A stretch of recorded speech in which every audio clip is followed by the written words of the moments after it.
I was browsing Reverb when I came across this very unique 59 reissue. Take a look at its peghead veneer. It's figured maple. Welcome back, Troglodytes, to your daily dose of guitar information, the Trogly's Guitar Show. Here you can see it all at the same time. Wow. So we've got a regular Les Paul model silkscreen here, but they've heavily tinted that clear coat to give that golden amber Gibson hue to the mother of pearl. And then what's extra cool, take a close look at the edge of the headstock. You can see the maple slightly exposed there, giving it a faux binding effect that's also figured. And if you think that's weird and foreign, it's actually not. That's actually how most of Gibson's peghead veneers from the historic division are crafted, except for they're not made out of maple. It's a wood called holly, and then they put the inlays within there, and then they slap that onto the guitar and get it all nice and glued down. Even on regular historics, if you know to look for it, you can see the Hollywood exposed, even though the rest of it gets covered over. But another unique thing about this headstock is the fact that it's multicolored. We've already discussed the part where it's transparent, but did you see it's got a bursted effect to the edge? That really helps just give this headstock its own identity. Now, I know what you're thinking. What's the body look like? As far as historics go, it's nice. It's got that aniline dyed cherry back, maybe not too extreme, paired with a not too pinstripey top, nice and wide flame, good burst color. We actually don't even have a pickguard installed from the factory, so that's another unique thing about this one. And we've got a nice dark rosewood fretboard with our correct style inlays here. Unfortunately, here's where the compliments stop. They both look great separate, but in my opinion, together, I think they kind of missed the mark on this one. The headstock is just ever so slightly too dark as compared to our finish down here. Like, don't get me wrong, still an absolutely gorgeous guitar. But if this was sent to me as a prototype and Gibson said, hey, what do you think? I would say, go a little bit lighter on the headstock. And all right, maybe I take back that lightly aniline dyed thing. That one's still pretty heavy. I was wondering if maybe that was just Landon's lighting situation, but here's another shot where you can see how the body's just a little bit brighter and then you got the darker headstock. Now that might actually come down to just the color of the wood. Some maple is light in color. Other maples are a little bit darker. Just because it's the same species doesn't mean it's going to be the exact same color. So it's very possible they used the same paint here and there, they just didn't quite get the color match on the woods right. But as far as the official title of this one, looks like it's just a regular old 59 Les Paul Standard, produced in 2025. It's being offered for sale by the Acoustic Room, and he has it listed for $11,000. However, if you're like me and you watch the listing, let's just say you'll get a pretty nice private offer on that. The Acoustic Room is well known for having high-end custom one-off art pieces like what we just saw. He's the one who birthed the Dragon Les Paul that's currently in my collection. So it really wasn't that odd to see that R9 in his inventory, but after seeing that one, I looked on Facebook and I was shocked to see this. Another gorgeous R9, but this time quilty. I mean, look at that. That is the definition of a very nice quilt top, in my opinion. I would definitely be interested in purchasing that.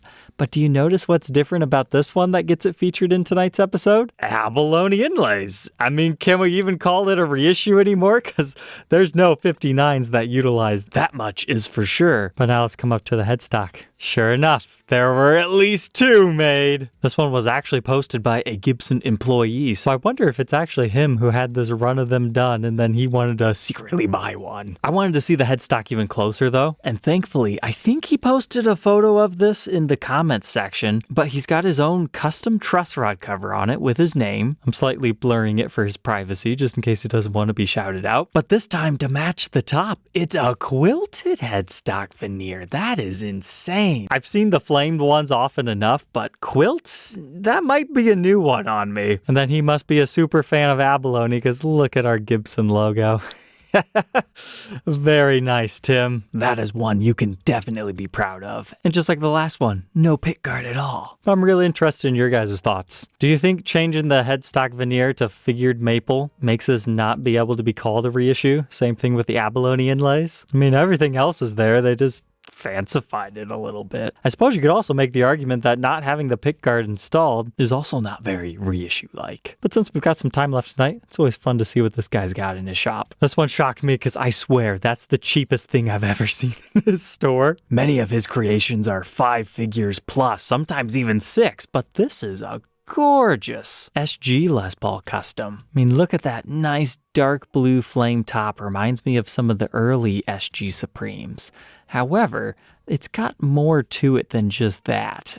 Because we don't have the pickguard, that's just a running theme tonight, but we've got the diamond inlays up here, as well as a white tenon cover. Interesting choice. I've always found the split diamond inlays underutilized on solid body electric guitars. It's a very late 80s thing when they put those on a lot of things like the US one, but initially I believe they came from the Trini Lopez model. Could be wrong on that, but that's the earliest one that I'm aware of. But as far as the headstock, that's just your regular custom stuff. Now this one is a little bit older. You can see some chipping to the clear coat around our inlays. But now I'm curious about the back. Is this just a maple body with a maple neck? Nah, I think that's why the price is much lesser than usually you'll find in his shop. Judging by that serial number, this actually appears to be a 2021. I wonder if it was a trade-in to get something else crazy from his shop. But now check this out, a Schecter Synyster Gates. It's got the price tag, but I was surprised to see that this is still a Korean-made import. Reading his listing, he's stating that this is one of the rarest and highly desirable Schecter models ever made. I mean, I understand the Avenged Sevenfold branding on this, and maybe this was like ultra limited edition or has something that I don't understand, but this really stood out in his shop because it's not what he usually deals in. This is relatively tame. Now we've got these interesting designs on our pickups, Floyd Rose, and some pinstripes, and of course your fancy Synyster Gates and Avenged Sevenfold inlays. I like that the pinstriping to the body appears to be gloss, whereas the rest of the body is more of a matte finish. It gives it a third dimension to it. But that one's called the Dark Knight Custom. And according to Reverb's price guide for that model, seems like they have sold for $9,000 before, multiple times. Other ones at $4,000. I wonder if there's like different launches and releases within this, or is it really just that fluctuating? Or the other problem with Reverb's guide is everybody's definition of mint and excellent and very good just varies too much. Like, I don't list anything better than very good. So this guy's excellent might mean, it's got a headstock repair, but it was excellently done. It'd be nice if you could click on this and be linked to the old listing, but maybe that's asking too much. So feel free to make him an offer, and maybe I need to keep my eye out for one of these things. I would have never guessed they could reach those prices. That's got to be the most expensive import I know of off the top of my head. Otherwise, I saw he listed one of these Corvette Les Pauls. We did the double cut Corvette once, but I would really, really like to document the Les Paul version. I'm not really even a car guy, but the whole design of these is just really attractive because it's one of those ones where they sold it. It wasn't necessarily just a promo piece. So that means you get the real mother of pearl inlays, and look how ridiculously rounded those fretboard edges are. That is crazy. It's like a complete whole radius with your fretboard. But there's just something about the cream and the green with two iconic brands coming together, whether you appreciate them or not.